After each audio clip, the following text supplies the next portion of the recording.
Misteri wanita bergamis buang sarung tangan di tong sampah milik tempat cucian mobil.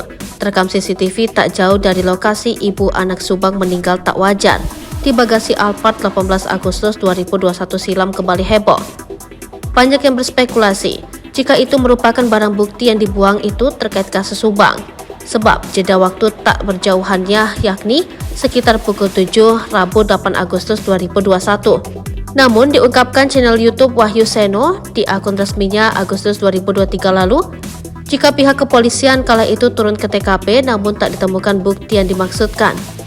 Jauh sebelumnya, saksi mata bernama Ajat, pegawai yang bekerja di tempat cucian mobil yang terletak 100 meter dari TKP kasus Subang pada 13 September 2021 silam mengatakan, polisi telah mengecek CCTV di dekat tempat pencucian mobil.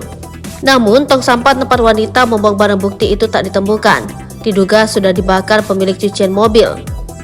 Nggak ada, udah 2 minggu, dibakar tiap hari. Dikasih ngendus apa anjing langsung ke tong sampah ngoreknya, kata Ajat seperti dilansir Sripoku TV dari Kompas TV. Maka itu hingga 2 tahun berlalu, identitas wanita bergamis terekam CCTV itu tak terlacak. Menanggapi hal ini, pihak kepolisian menyimpan 200 barang bukti, namun secara detail apakah CCTV wanita bergamis yang dimaksud? Kita merapikan semua barang bukti yang sudah diamankan penyidik. Ada sekitar 200 lebih barang bukti yang kita cek kembali. Pertama, mobil, keterkaitannya erat di TKP, dan juga hasil uji DNA.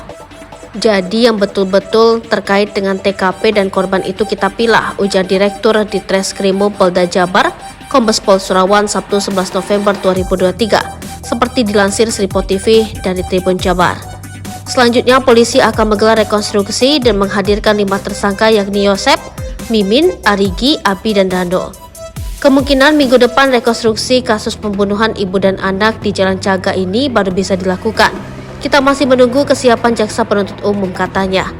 Rencananya, kata Surawan, akan ada sekitar 95 adegan sesuai prarekonstruksi yang telah dilaksanakan.